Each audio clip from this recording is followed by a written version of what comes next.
a receipt for scratch-off tickets, a state benefits file for 2 people, and a house in Hamden, Ohio, where investigators eventually counted 16 children, not 2 people's worth of anybody. I've been sitting with those 3 facts for 3 days now, trying to find the sentence where they fit together cleanly, and I haven't found it yet. I don't think anyone has. That's actually the honest place to start this video, because the gap between what's confirmed on paper and what was actually happening inside that house on Omer Road is where almost every real question about the Siders case still lives. You've asked me some version of this in the comments for weeks. Where did the money go? I've read that question 100 different ways under 100 different videos, and before I try to answer it, I want to tell you exactly what kind of answer this is going to be. It's a theory. A real one built from facts that are actually on the record, not from a Facebook post or a guess dressed up to sound certain. If you've been here before, you know that's the only way this channel does it. So let's go slow, and let's start with the one piece of this that isn't in dispute, because everything else we talk about today sits on top of it. Vinton County Prosecutor William Archer confirmed to reporters that 2 members of this family, Christina Siders and Gary Siders Sr., the grandparents, were receiving state benefits at the time investigators searched their home. He didn't specify which program. Social Security, SNAP, some combination of the 2, possibly something else entirely tied to their age or a disability. He didn't say, and as far as anyone outside that office knows right now, he hasn't said since. But the fact itself is real, not a rumor. A county prosecutor said it on the record in front of cameras. Hold on to how narrow that statement actually is, because it's about to get stretched by a number that doesn't fit next to it comfortably at all. Before we go further, I want you to actually see the people this case is about, because it's easy to let a headline turn 16 children into an abstraction, and I don't think this channel does its job if we let that happen. The children pulled from that house on June 30th ranged from around 18 months old to 18 years. Some had apparently spent their entire lives inside a single room, roughly 12 feet by 12 feet, according to investigators. 7 of them needed a hospital that night. 2 were flown out to trauma centers. These are not case numbers. They're kids who, as of this recording, are finally somewhere safe. And whatever comes next in this story, that part is the only part that actually has a good ending already attached to it. If you followed this channel through the last few cases, you know I don't do vague appeals to hit a button, so here's a real one. Redacted Files Lab exists because a lot of these institutional gaps never get a second look once the news cycle moves on. And this one has more layers than almost anything we've covered this year. If you want to be there when the next one gets confirmed, subscribe now, because I don't think this is close to over. Here's the household that benefits check was apparently supposed to help support. 20 people connected to one address on Omer Road, 2 adults receiving benefits, and 18 other people living alongside them, 16 of them children under 18. According to investigators, this family has moved through multiple Ohio counties since roughly 2008, with a stretch in Wisconsin somewhere in between, and across nearly 2 decades of that movement, they appear to have avoided leaving much of a paper trail behind. No steady medical records, no consistent school enrollment that anyone's been able to fully reconstruct yet. A family that seems to have gone out of its way to stay invisible to almost every system built to notice when something's wrong, except, apparently, the one system that was still sending a check. That's the part I keep circling back to, and I think it's the part driving most of your questions, too. Benefit programs are generally built around whatever household size a person reports at enrollment, and they're reviewed on a schedule that varies enormously by state, by program, and honestly, by how buried the caseworker assigned to that file happens to be in any given month. If Christina and Gary Sr.'s enrollment reflected the 2 of them, which is a pretty ordinary scenario for an elderly couple, and the household around them quietly grew to 18 more people over the following years, that's a real and significant distance between what may have been on file and what was actually happening at that address. Whether anyone ever recertified that household, whether anyone from any agency ever looked at that file again and noticed the difference. Nobody outside that specific case record actually knows. I want to be fair here because I think it's tempting to skip straight to the most dramatic version of this. The honest answer sits in an uncomfortable middle. This isn't obviously a calculated fraud scheme. It's also not nothing. What it actually is, based on what's public right now, is a documented and unresolved gap, and that gap is exactly the kind of space where a legitimate question and pure speculation start to blur together if you're not careful about keeping them apart. And this family's relationship with public institutions goes back further than most people covering this case have talked about. NBC4's investigative team obtained records showing that Child Protective Services in the counties this family lived in had investigated them at least twice before this year, long before the search warrant that finally pulled 16 kids out of that house. Twice. Two separate points in time where somebody, somewhere, had enough concern to open a file, and twice whatever happened next didn't end with those children being removed. I don't know what was in those earlier reports. I don't think anyone outside those agencies does either, not publicly, not yet. But I think it matters enormously that this wasn't a family flying under the radar by accident. There were at least 2 prior moments where the radar picked something up, and the signal apparently didn't hold. That pattern of institutions going quiet shows up again once you follow the money thread specifically. When reporters asked about medical oversight tied to this family, hospital representatives cited federal privacy law and declined to answer. Children's Services in the relevant county cited confidentiality rules and did the same. And when Prosecutor Archer was asked directly whether mandatory reporting requirements had ever come into play with this family's medical history, his response was short. I can't address that. I'm not bringing that up to pile on. Privacy law is real, and there are legitimate reasons an agency can't just hand out details on an active case. But it does mean the full financial and administrative picture of this household, how those benefits were structured, whether the reported household size was ever updated, whether a red flag went up internally and simply never got acted on, sits almost entirely outside public view right now. So let's talk about where the day-to-day cash actually seems to have gone, because I think this is the detail a lot of your comments keep circling. According to reporting from the area, a woman who worked at a store near one of the family's earlier addresses told journalists that Gary Siders Jr. came in on a regular basis. Not for groceries, not for diapers or formula for a house full of kids, for scratch-off lottery tickets. That was consistently what he bought by her account, and on at least one occasion he reportedly tipped her $10 in cash.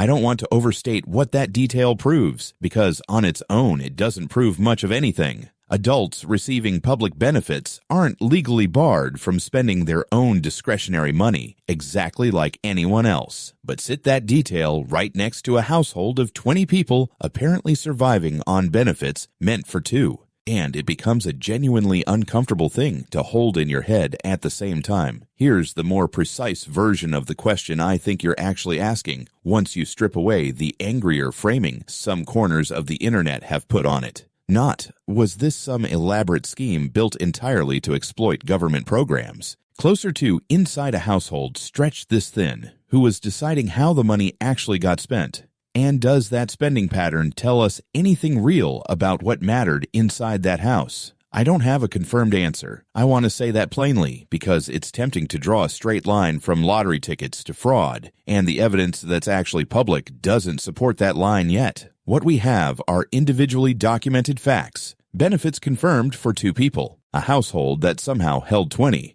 a pattern of one adult spending discretionary cash on scratch tickets. Each one raises a real question. None of them, alone or together, closes the loop. There's a structural reason this kind of gap can exist for years without anyone catching it, and I think it connects to almost everything else this case keeps turning up. Benefit programs tied to elderly recipients, the kind Christina and Gary Sr. most likely fall under, generally don't require the kind of active, ongoing verification that would automatically flag a change in who's actually living in that house. Unless something specific triggers a review, an elderly couple's file can sit untouched for years while the reality around them changes completely. That's a less dramatic explanation than someone deliberately gaming the system. but I think it's the one most consistent with everything else we already know about how far outside institutional reach this family managed to stay for almost 2 decades. Systems built to track one narrow category of information with no real mechanism to check any of it against what's actually happening inside the walls of a specific house. I want to be straight with you about exactly where this financial thread stands in the actual criminal case,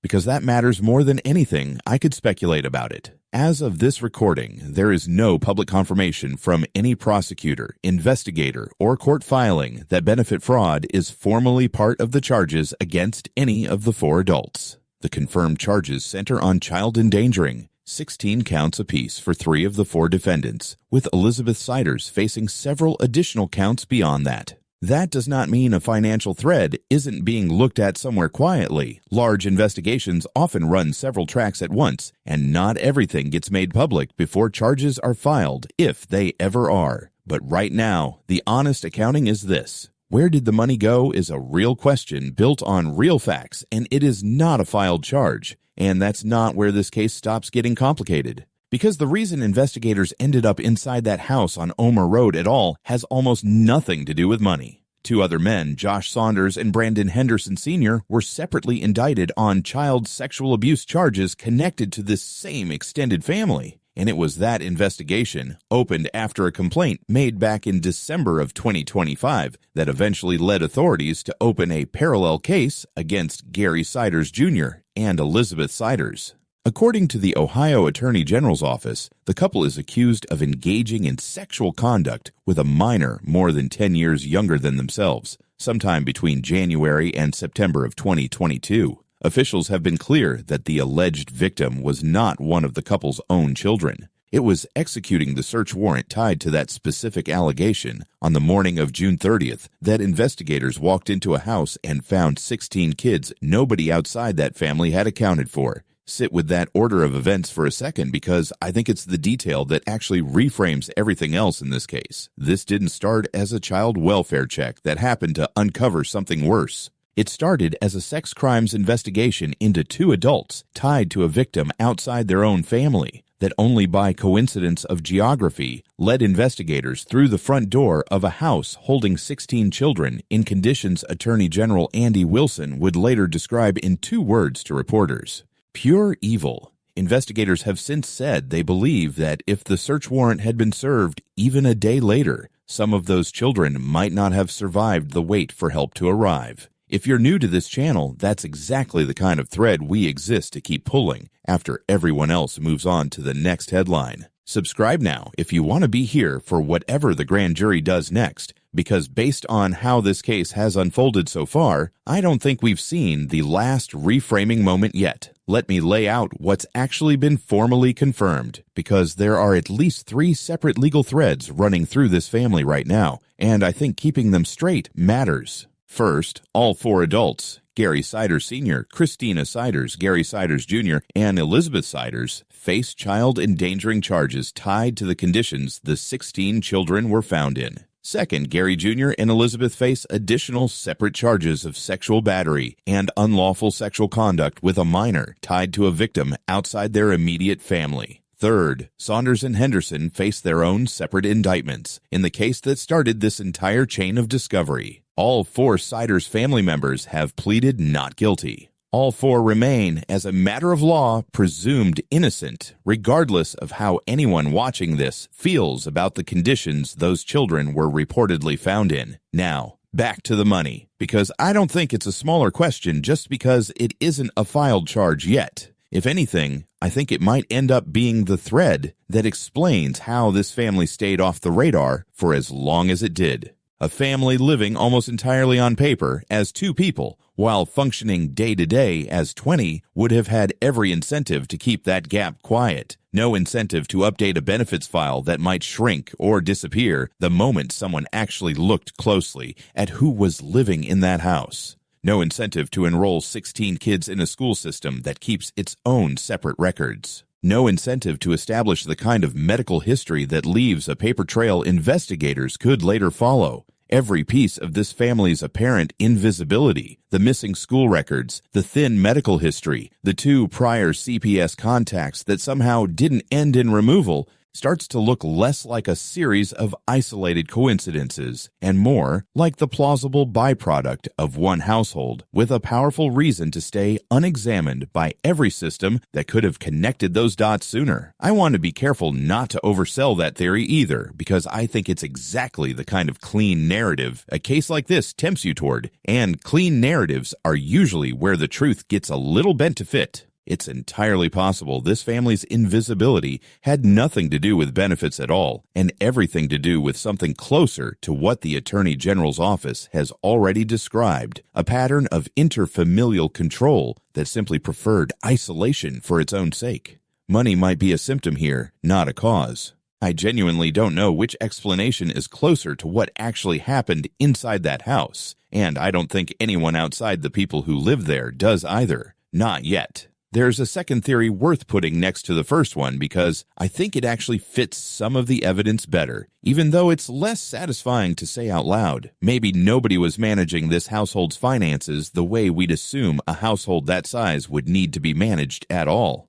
Maybe there wasn't a budget, a plan, or even much awareness of how badly the math didn't work. Some of the worst neglect cases I've covered on this channel didn't come from calculated schemes. They came from adults who had simply stopped functioning as caretakers in any meaningful sense. And everything downstream of that, the spending, the missing records, the years of moving from county to county, was less a strategy than a slow collapse. Nobody outside that house was positioned to notice. If that's closer to what happened here, it doesn't make the outcome any less serious. It just changes who you're actually angry at. And honestly, I think that's a harder version of this story to sit with than the fraud theory, not an easier one. And then there's a third possibility, one that has less to do with the adults in that house and more to do with the system circling around them. Ohio, like most states, splits benefit administration, child welfare oversight, and school enrollment tracking across different departments that don't automatically talk to each other. A caseworker reviewing an elderly couple's Social Security file has no built-in reason to check truancy records in a county 200 miles away. A children's services worker closing out a file in one county has no automatic way of knowing the same family reopened a nearly identical file somewhere else 3 years later. Every agency that touched this family touched a different narrow slice of it. And as far as anyone's shown publicly, none of those slices were ever laid next to each other until a search warrant tied to an unrelated sex crimes case forced somebody to finally look at the whole picture at once. That's not a satisfying villain, it's a filing cabinet problem. But filing cabinet problems have cost real children real years of their lives before, and I don't think this is the first case where a records gap did as much damage as any single person inside that house did. Here's where all of this actually stands today. The 16 children are safe, in the custody of the state, and receiving the kind of medical and psychological support that a house like that one apparently never gave them. Gary Sider Sr. was hospitalized briefly in early July after a fall, and has since been released on a bond similar to what was requested for the others. Christina Siders, Gary Siders Jr., and Elizabeth Siders remain held pending their competency hearings, and, for the two facing the additional charges, an arraignment date that hadn't been set as of this recording. The financial questions we've spent this entire video walking through where the benefits actually went, whether the household size was ever formally updated, whether anyone inside any agency ever caught the gap and simply didn't act on it, remain exactly that. Questions. Real ones built on real documented facts without a clean answer attached to them yet. I don't have a tidy ending for you today, and I don't think this particular thread has earned one. What I can tell you honestly is what's confirmed, what's still uncertain, and what's simply a theory dressed honestly as a theory instead of something more certain than it actually is. 2 adults confirmed receiving benefits, a household that somehow held 20 people, a documented pattern of discretionary spending that doesn't square easily with the poverty on paper, 2 prior CPS contacts that didn't end in removal, and a case that only came to light at all because of an entirely separate allegation involving a victim outside this family altogether. None of it resolved, none of it dismissed as nothing either. So here's what I actually want to know from you, and I want a real answer in the comments, not just an emoji. If a family can stay financially invisible enough to hide 18 extra people behind a two-person benefits file for years, and Child Protective Services can open 2 separate files on that same household without a single child ever being removed, where exactly do you think the failure sits? Is it the individual caseworkers who happen to catch this family's file? Is it a system that simply isn't built to cross-reference anything against anything else? Or is it something closer to bad luck? 2 different agencies each seeing a partial picture that never quite added up to the full one until a completely unrelated investigation forced the door open. I want the answer you actually believe, not the diplomatic one. If you want to be here when the grand jury moves on the remaining charges, when Gary Jr. and Elizabeth are finally arraigned on the sexual abuse counts, or if any of these financial questions ever surface as an actual filing instead of an open theory, subscribe to Redacted Files Lab. I cover the cases that don't get a clean second look once the news cameras leave, and there's another one already sitting in my research folder that I think is going to be even harder to sit with than this one.